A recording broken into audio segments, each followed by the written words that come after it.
Chapter 4 April's Lady Kingsport is a quaint old town harking back to early colonial days, and wrapped in its ancient atmosphere, as some fine old dame in garments fashioned like those of her youth. Here and there it sprouts out into modernity. But at heart it is still unspoiled. It is full of curious relics, and haloed by the romance of many legends of the past.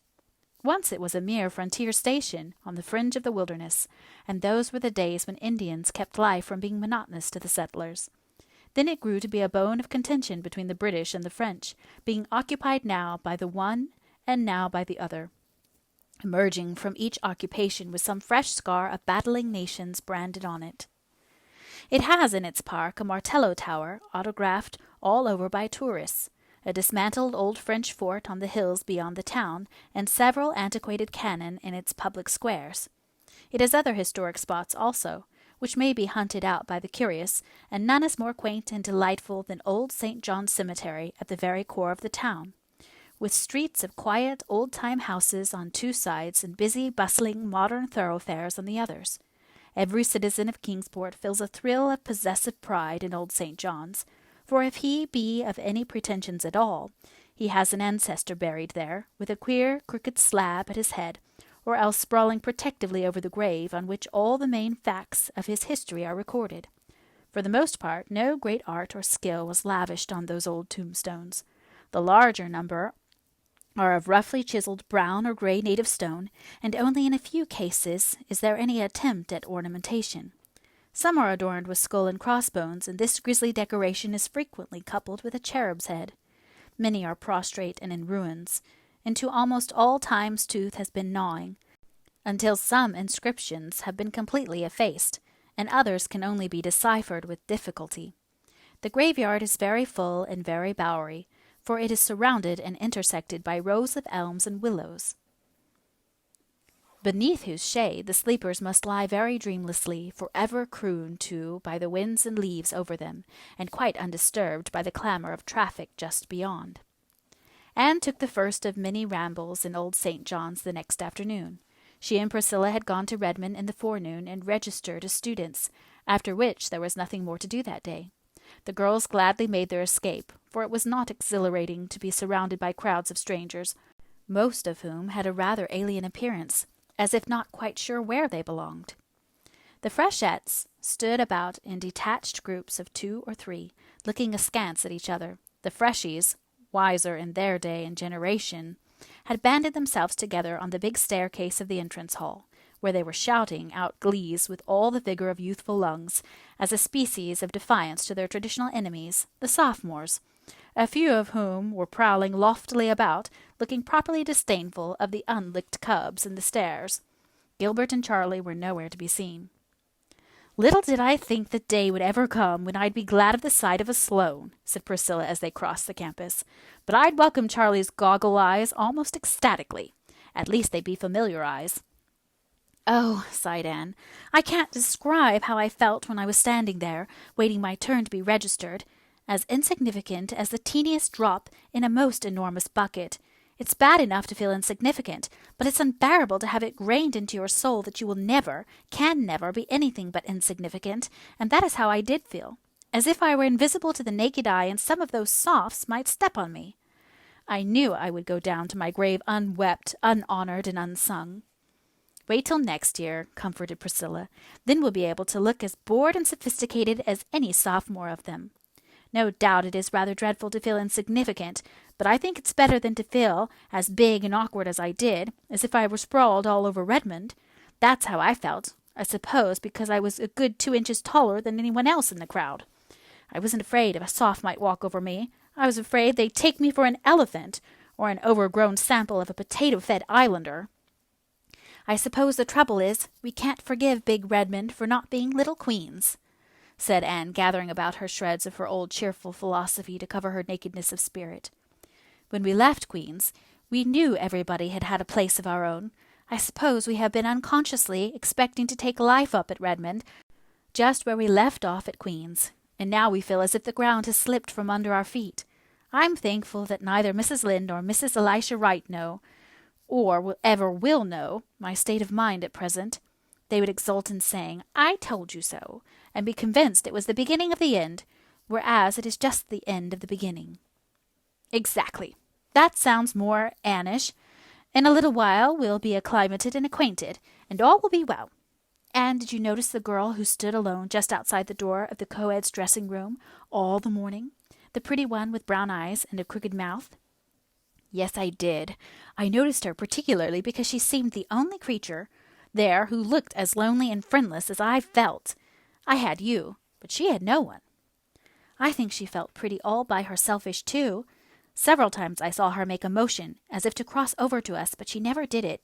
Too shy, I suppose. I wish she would come. If I hadn't felt so much like the aforesaid elephant, I'd have gone to her. But I couldn't lumber across the big hall with all those boys howling on the stairs. She was the prettiest freshette I saw today. But probably favor is deceitful, and even beauty is vain on your first day at Redmond, concluded Priscilla with a laugh. I'm going across to Old St. John's after lunch, said Anne. I don't know that a graveyard is a very good place to go to get cheered up, but it seems the only gettable place where there are trees, and trees I must have. I'll sit on one of those old slabs and shut my eyes and imagine I am in the Avonlea woods. Anne did not do that, however, for she found enough of interest in Old St. John's to keep her eyes wide open. They went in by the entrance gates, past the simple, massive stone arch surmounted by the great Lion of England. And on Inkerman, yet the wild bramble is gory, and those bleak heights henceforth shall be famous in story, quoted Anne, looking at it with a thrill. They found themselves in a dim, cool, green place where winds were fond of purring. Up and down the long grassy aisles they wandered, reading the quaint, voluminous epitaphs, carved in an age that had more leisure than our own. Here lieth the body of Albert Crawford, Esquire, read Anne from a worn grey slab. For many years keeper of His Majesty's Ordnance at Kingsport. He served in the army till the peace of 1763, when he retired from bad health. He was a brave officer, the best of husbands, the best of fathers, the best of friends. He died October 29th, 1792, aged 84. There's an epitaph for you, Prissy. This is certainly some scope for imagination in it. How full such a life must have been of adventure! And as for his personal qualities, I'm sure human eulogy couldn't go further. I wonder if they told him he was all those best things while he was alive. Here's another, said Priscilla. Listen. To the memory of Alexander Ross, who died on the 22nd of September, 1840, aged 43 years. This is raised as a tribute of affection by one whom he served so faithfully for 27 years that he was regarded as a friend, deserving the fullest confidence and attachment. A very good epitaph, commented Anne thoughtfully. I wouldn't wish a better.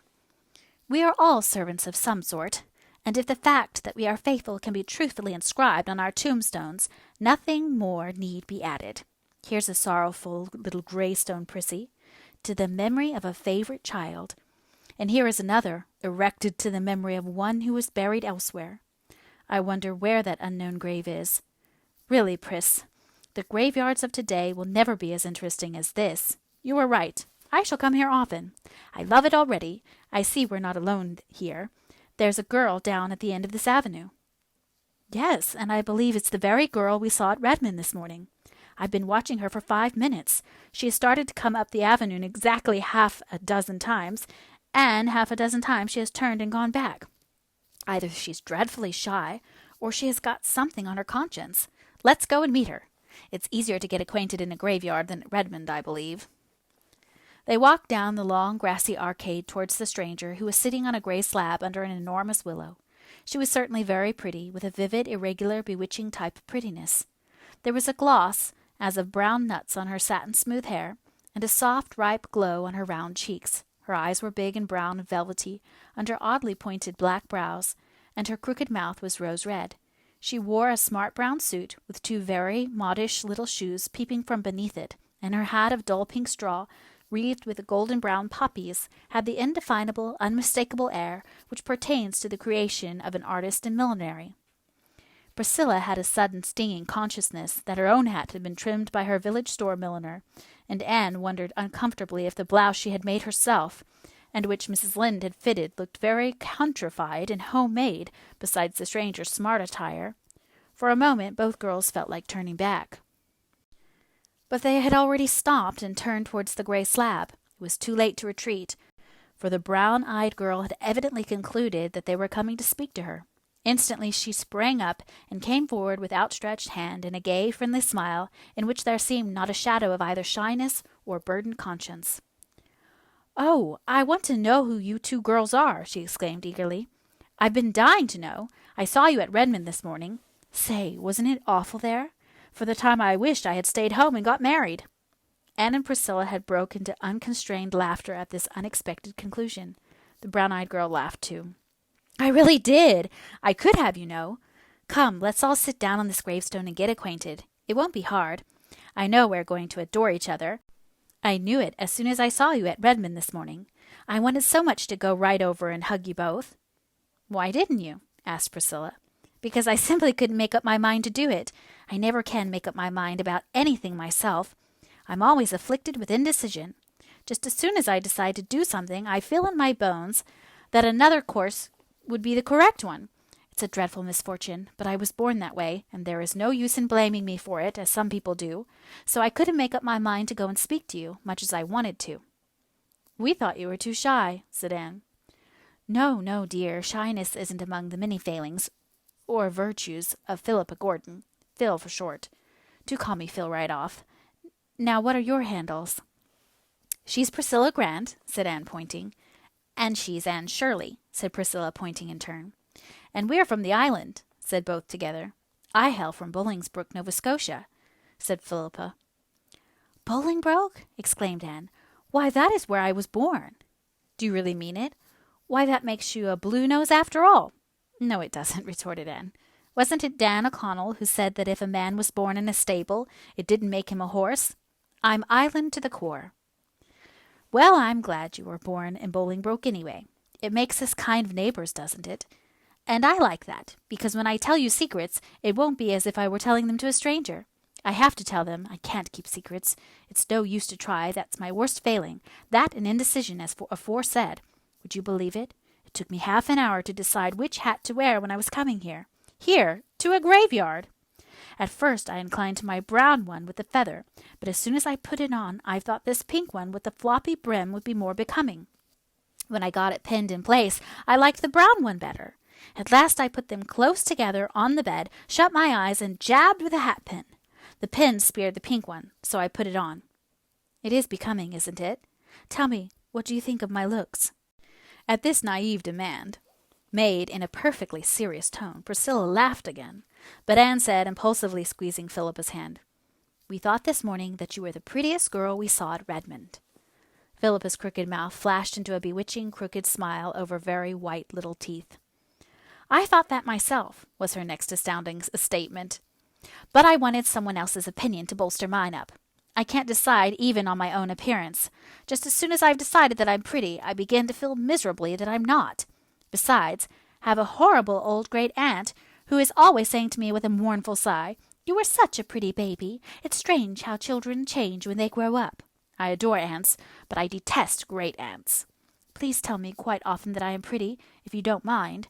I feel so much more comfortable when I can believe I'm pretty, and I'll be just as obliging to you if you want me to. I can be, with a clear conscience." "Thanks," laughed Anne, "but Priscilla and I are so firmly convinced of our own good looks that we don't need any assurance about them, so you needn't trouble." "Oh, you're laughing at me. I know you think I'm abominably vain, but I'm not. There really isn't one spark of vanity in me, and I'm never a bit grudging about paying compliments to other girls when they deserve them. I'm so glad I know you folks. I came up on Saturday, and I've nearly died of homesickness ever since. It's a horrible feeling, isn't it?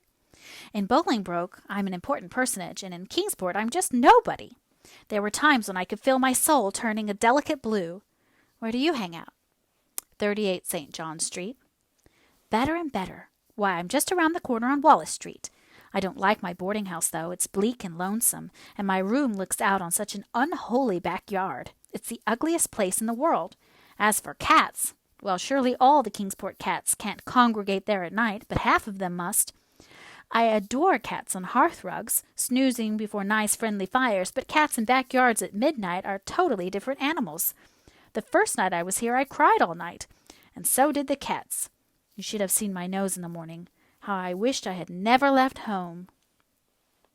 "I don't know how you managed to make up your mind to come to Redmond at all, if you are really such an undecided person," said amused Priscilla.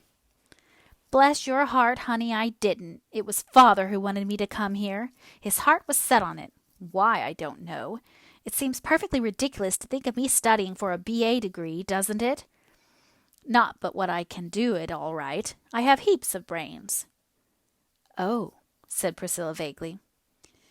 "Yes, but it's such hard work to use them, and B.A.s are such learned, dignified, wise, solemn creatures. They must be.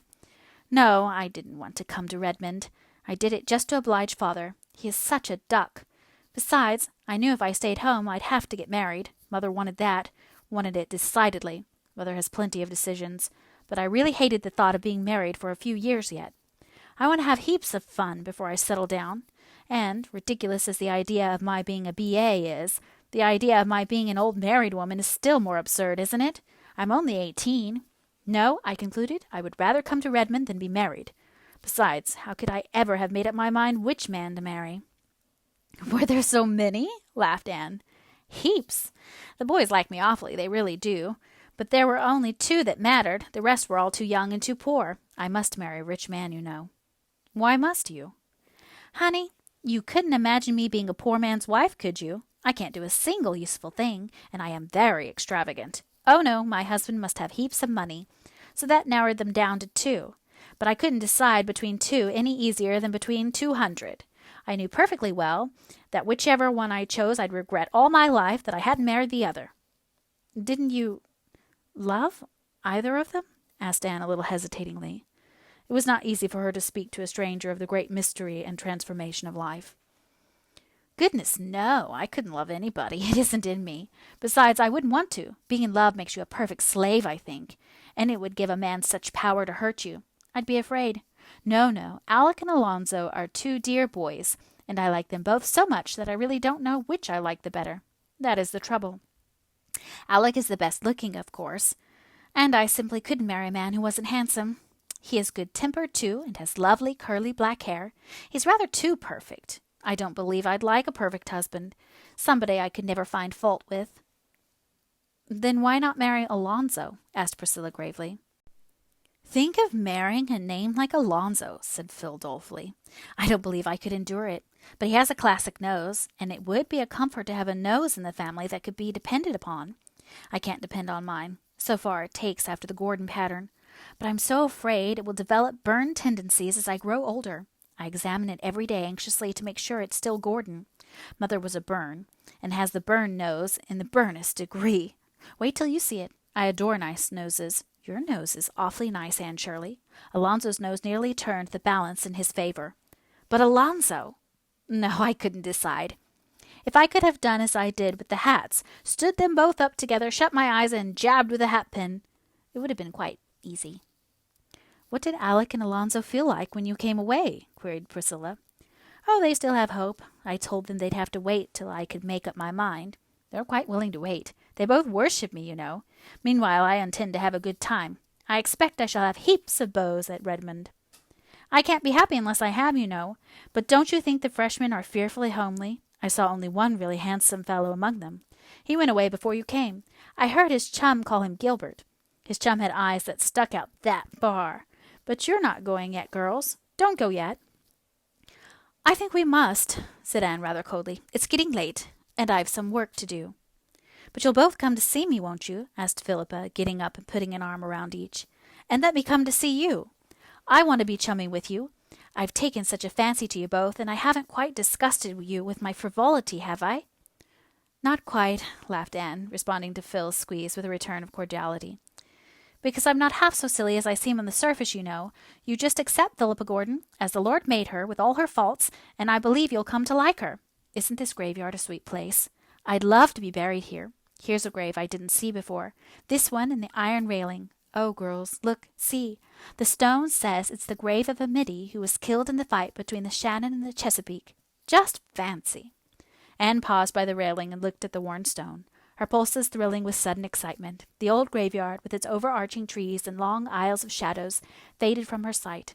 Instead, she saw the Kingsport harbor of nearly a century agone. Out of the mist came slowly a great frigate, brilliant with the meteor flag of England. Behind her was another with a still heroic form wrapped in its own starry flag, lying on the quarter-deck, the gallant Lawrence. Time's finger had turned back his pages, and that was the Shannon sailing triumphant up the bay with the Chesapeake as her prize. "Come back, Anne Shirley. Come back," laughed Philippa, pulling her arm. "You're 100 years away from us. Come back." Anne came back with a sigh. Her eyes were shining softly. "I've always loved that old story," she said, "and although the English won that victory, I think it was because of the brave defeated commander I love it. This grave seems to bring it so near and make it so real. This poor little middy was only 18. He died of desperate wounds received in gallant action, so reads his epitaph. It is such as a soldier might wish for." Before she turned away, Anne unpinned the little cluster of purple pansies she wore, and dropped it softly on the grave of the boy who had perished in the great sea duel. "Well, what do you think of our new friend?" asked Priscilla when Phil had left them. "I like her. There is something very lovable about her in spite of all her nonsense. I believe, as she says herself, that she isn't half as silly as she sounds. She's a dear, kissable baby, and I don't know that she'll ever really grow up." "I like her, too," said Priscilla decidedly. "She talks as much about boys as Ruby Gillis does, but it always enrages or sickens me to hear Ruby, whereas I just wanted to laugh good-naturedly at Phil. Now what is the why of that?" "There's a difference," said Anne meditatively. "I think it's because Ruby is really so conscious of boys. She plays at love and love-making. Besides, you feel that she is boasting of her beau, that she is doing it to rub it well into you that you haven't half so many. Now, when Phil talks of her beaux, it sounds as if she was just speaking of chums. She really looks upon boys as good comrades, and she is pleased when she has dozens of them tagging round, simply because she likes to be popular and to be thought popular. Even Alex and Alonzo, I'll never be able to think of those two names separately after this, are to her just two playfellows who want her to play with them all their lives. I'm glad we met her, and I'm glad we went to Old St. John's. I believe I have put forth a tiny soul root into Kingsport soil this afternoon. I hope so. I hate to feel transplanted.